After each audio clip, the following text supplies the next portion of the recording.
Talk to me. WSRadio.com.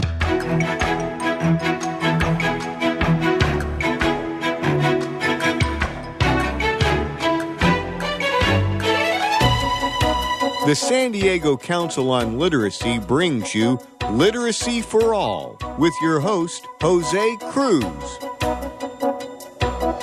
Welcome to the show. I'm Jose Cruz from the San Diego Council on Literacy, and we are on the Literacy for All radio show. Our guest today is Carrie Scott.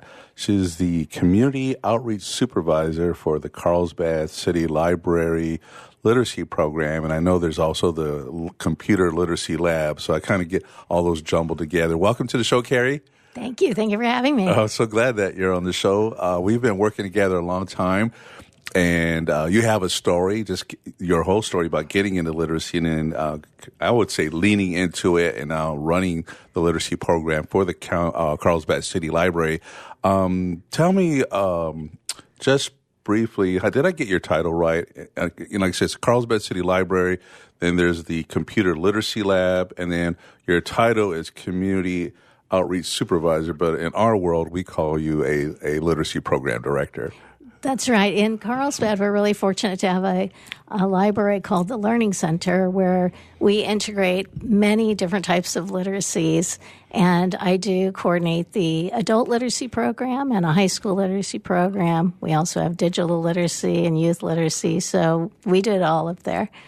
Wonderful. And I have to invite our listeners, if you're in the San Diego area, if you live in San Diego, there aren't a lot of learning centers like the one at the Carlsbad City Library at the Computer Literacy Lab.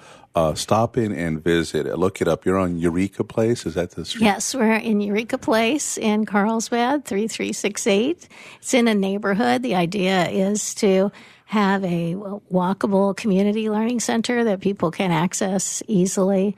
And it's, as you pointed out, it's unique as far as we know because it was designed specifically to meet the needs of the community and to combine the resources of two programs that had been operating independently. Mm-hmm. One was the adult literacy program, which was in a rented dental building, and the other was the Centro de Información, which was in a trailer, among other locations throughout Carlsbad.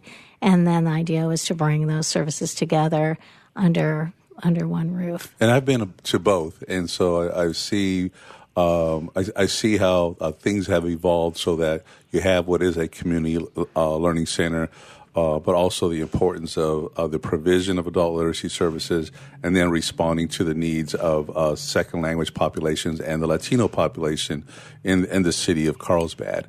And when people think of Carlsbad, I think quite often they think, well, they don't have a learning problem out there. This is quite, it's a beach city, and it's beautiful, and the homes look beautiful. But there's a barrio, and there are low income neighborhoods in Carlsbad. Right, and I think you're getting to a good point here. Is that literacy issues aren't limited to low income; they cross economic and cultural and all types of the spectrum, the demographics. And so literacy issues are everywhere. And I think that's another thing to think about is literacy issues. We so often cast them in a negative way, but let's think of it instead as lifelong learning and teaching people to be able to be successful in their environment and as that environment is changing. Yes. I congratulate the city of Carlsbad and the library leadership and then people like yourself, Carrie, and your crew for investing in the populations that tend to get left behind. In pretty much every city, every community, there's going to still be those folks who are going to need the services. So here we see where the library has come into play, the city's come into play, and now we have a learning center for the people. They can just walk in. You have to see this because it looks, coming in the door, it looks like a library. But there's a lot of That's right. And I like to say we are a real library. As people come in and say, "Are you a real library?" Yes, we are, but we offer some unique features. And as you pointed out, the city leadership did make this investment and did have the foresight to see that we're investing in the community, investing in the economics of the community, investing in families. And we are one of the few literacy programs that's fully funded by the city. And we're fortunate to receive supplemental funds from the state and, of course, from donors. But the city funds the core of the program. So, speaking in terms of the literacy program, we're able to offer all of our learners free books, not just workbooks, but books to start their home library, all the materials that they need, and a beautiful building with all the technology that they can learn on and integrate into the lessons so that they're learning the skills that they need to apply in their lives. It's a dream come true. I mean, when you think about a few of the libraries that have come to the point where they've built learning centers in their libraries. Reed San Diego is a good example. San Diego Public Library, Chula Vista Public Library, when they built that library on Orange Avenue, and then of course what's been taking place in Carlsbad, where if you go upstairs, that's where you'll see the literacy piece of the learning center, where you have a computer lab. And I'm just going to do this by memory. You have little rooms where people can work one-on-one together. You have small group rooms. What else is there? Well, I love what you described there. I'm just going to tell a little bit about those individual rooms, though, because when you think in terms of how we as literate folks use our resources, when we're working, we might have our computer there, we might have our tablet or our phone there, we might be moving seamlessly between pen, paper, book, technology. And that was the design of the Learning Center, is that in each of the individual tutoring rooms, we do have a computer, we have a tablet, we have books, we have paper, pens. Everything is provided so that people do move seamlessly through all of those forms of literacy. But the other thing I used to joke all the time is, well, if we could have a phone in every room, that would make everything complete. And of course, now with cell phones, everybody does have a phone in every room. Yeah. So we really are providing the atmosphere and the environment that shows how we use all of the different types of literacy skills. And that's what I love so much about the Learning Center. Like you said, we do have small group rooms where we offer book clubs. We have the computer lab where we have digital literacy classes, and also individual tutoring if someone needs to know how to work their own individual device. And of course, we have all the great activities you would expect from a library, like story times and concerts and free computer use and Wi-Fi. So we really have it all. We're relatively small, but we like to say we're small but mighty. We offer a lot of services. Absolutely. You know, and you've used a number of words right now. I think we've made that transition. The words we wouldn't have used 30 years ago. You said Wi-Fi, technology. Now we all have cell phones, et cetera. But the library is up on what's taking place with technology. We just had on our show David Rosen, and he talked about the digital divide. I had thought we had pretty much overcome that, but you're seeing people who are coming in. It's like they don't live or work closely with the technology. They might not necessarily have the hardware, and you're providing that for them. That's part of functioning. Absolutely. We provide the free computer use, classes on how to use the technology. We have the tablets. If you need to know how to use your phone, come on in. We can help you with that. So, and what I'm excited about, though, is we are seeing how the phone is helping to bridge that digital divide. You know, years ago, the computer was a very expensive investment and for people. And now with the phone, it's put technology in the hands of people. It's portable. It's more affordable. And that's a great way of getting technology to people who may not be able to have it in their homes because of expense or just not knowing what to get. Well, the statistics that I know say that 85% of low-income adults or families have a smartphone. Mm-hmm. And that means that they have made it a priority, and they have had to make it a priority, a financial priority, because this is how we're functioning in today's society, that a lot of us aren't even sitting down at our computers anymore at home. Are you sitting down at your computer at home? I think we're all sitting with our phones, and we've taken numbers in our program, and at least 75% of our learners have some type of device, a phone or a tablet or a laptop, and we need to address that. We need to help people get the most they can out of that, and we're doing that. Very good, very good. We're about ready to go to break, but there are a couple things that are of particular interest to me. I have my own story, but I do want to talk about how, Carrie, you got into the field of literacy, as well as why this is so important to you, and maybe going back to a real basic question, the role of libraries in providing literacy services. That's, for some people, is quite a leap. And as you said, your city has fully funded your literacy program. There must be a reason why. So we'll come back with that and maybe just a few other questions and really just get into more depth about the people who are being served. Anyway, we'll be back with Carrie Scott. I'm Jose Cruz. This is the Literacy for All radio show from WS Radio, the worldwide leader in Internet talk.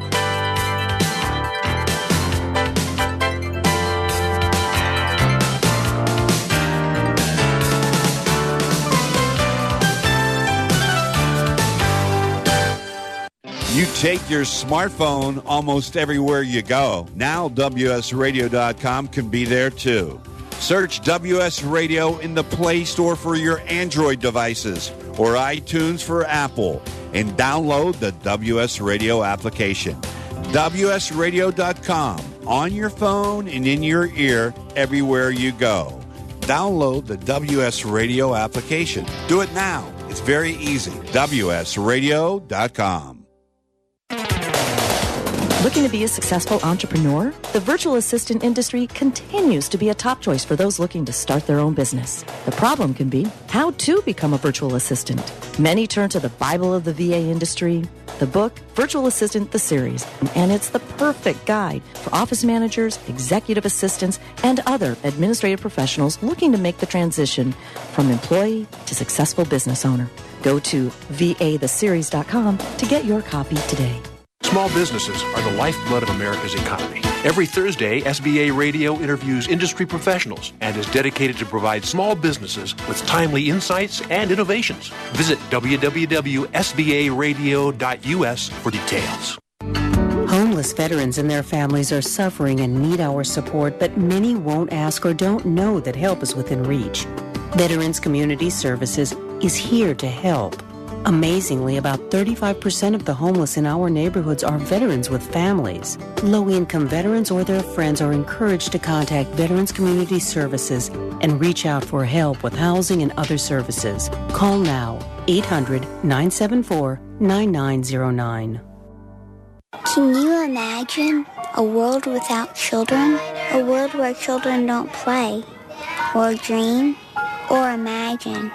At St. Jude Children's Research Hospital, we're working every day to find cures for diseases that strike down children, because we can't imagine a world without children. Can you? Finding cures, saving children. St. Jude Children's Research Hospital.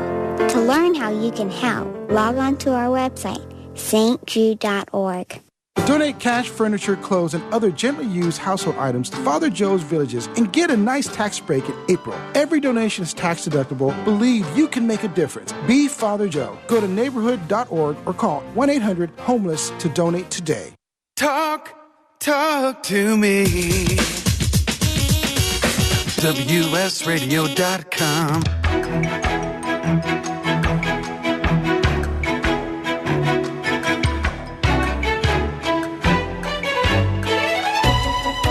The San Diego Council on Literacy brings you Literacy for All, with your host, Jose Cruz.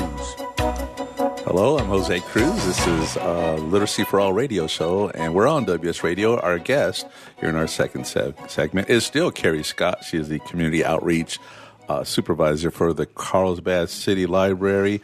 Carrie, I have this question I like to ask folks because I didn't plan to get into literacy work, and I don't know who did. I went to college. I wanted to get a master's in literacy, which there are those. They do exist now.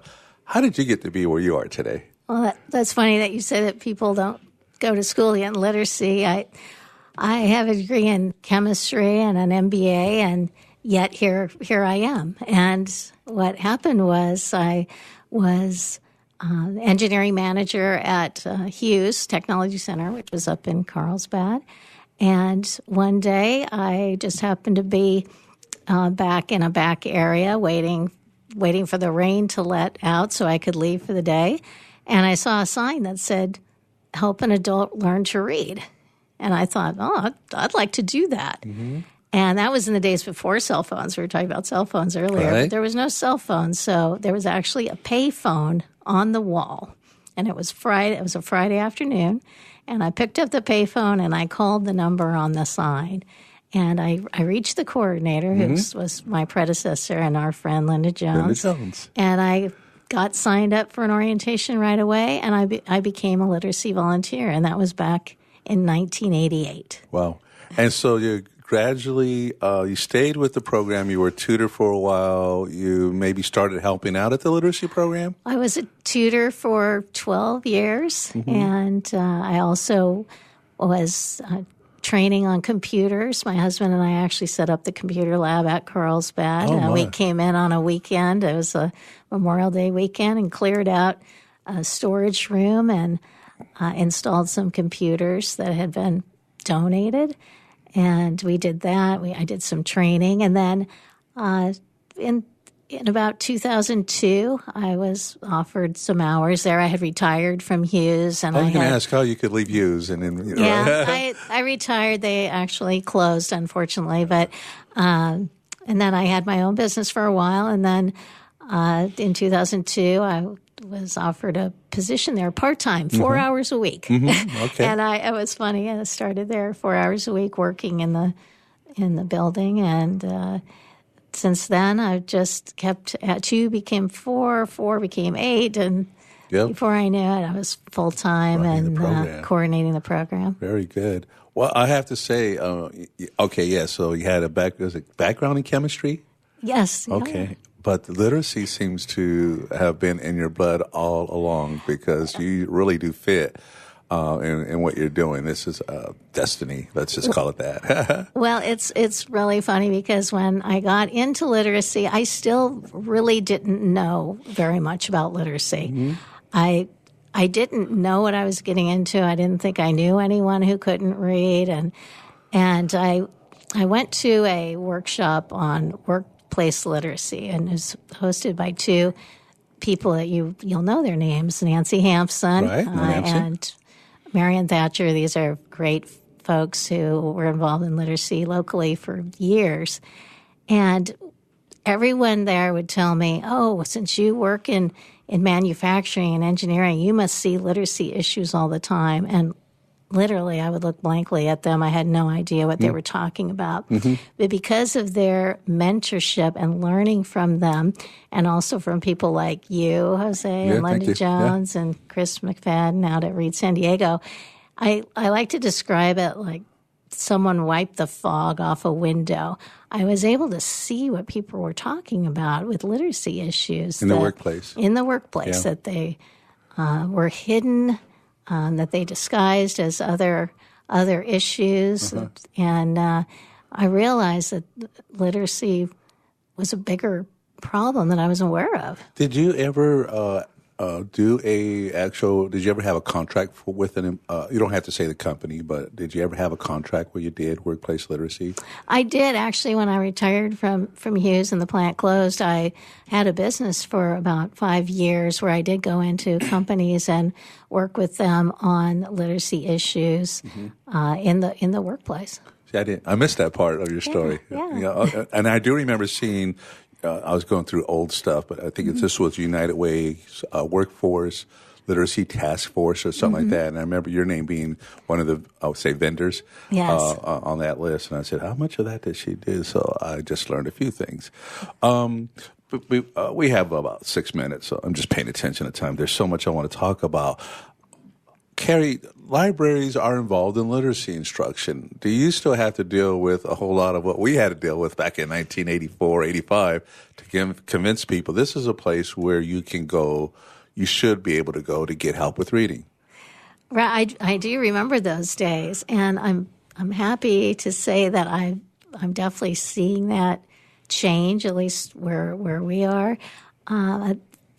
I think it's because we are emphasizing this idea of lifelong learning, meeting people where they are, and if they are at a more basic level, doesn't it make sense that we help them at the library or the People's University?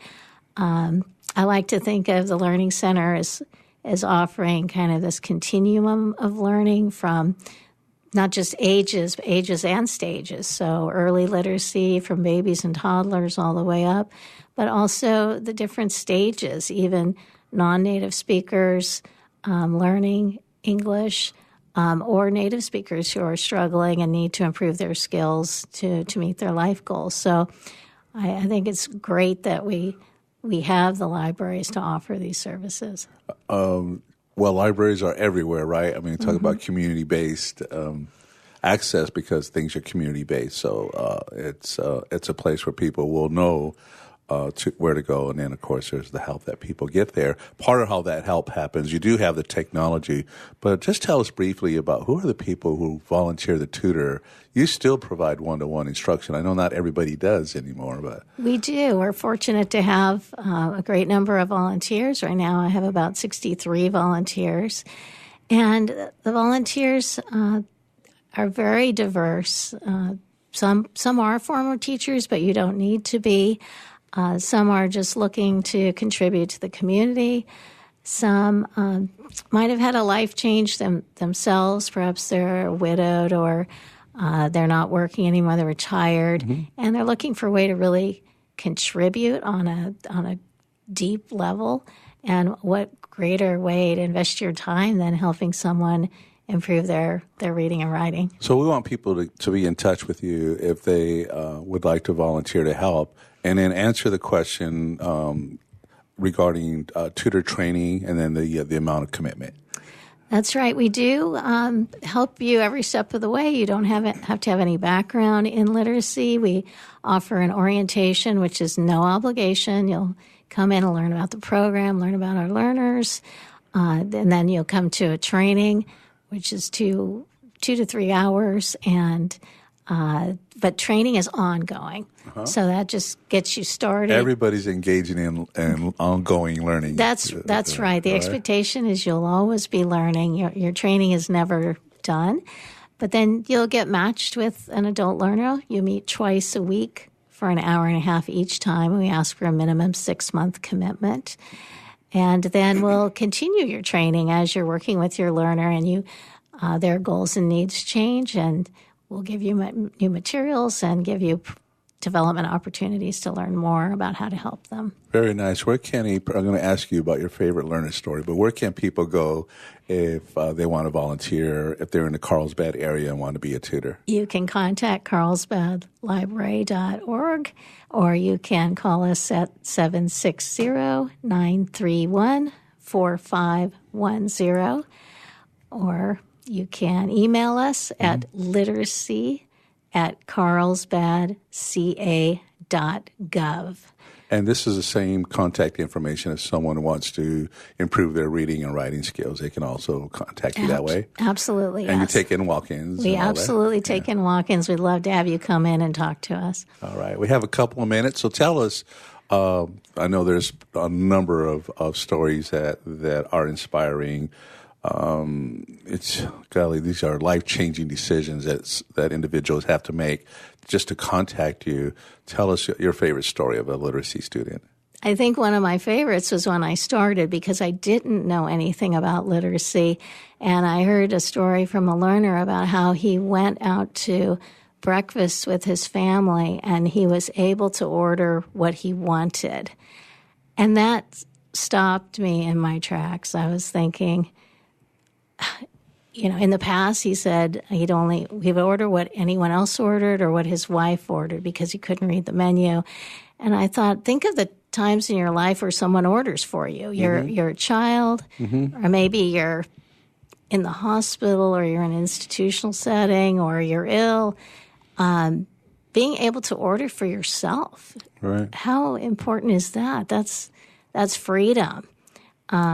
That's being able to choose how to spend your hard-earned money. And that has just stuck with me forever about how literacy gives you choices. It gives you freedom, and something so basic like that. And I always remember that story, even though there's been thousands of stories. We could do a whole show on learner stories, but that one has really carried through my entire career. Things that simple, and then just the fact that a person has asked for help and they're getting instruction, their confidence level improves like right away, and these are we need that too to function in modern day society. And then we have the added layer of technology and dealing with that. Carrie, I want to thank you for your work. I mean, there's those of us, this is our thing, and just so appreciate having you on the show and sharing your experiences with us. Thank you for having me. All right. Well, we're going to be back in the next segment on another aspect of literacy, and just so glad to have all these experts who are coming to us doing the work that is priceless. Anyway, this has been our Literacy for All radio show. I'm Jose Cruz, and we've been on WS Radio, the worldwide leader in Internet talk.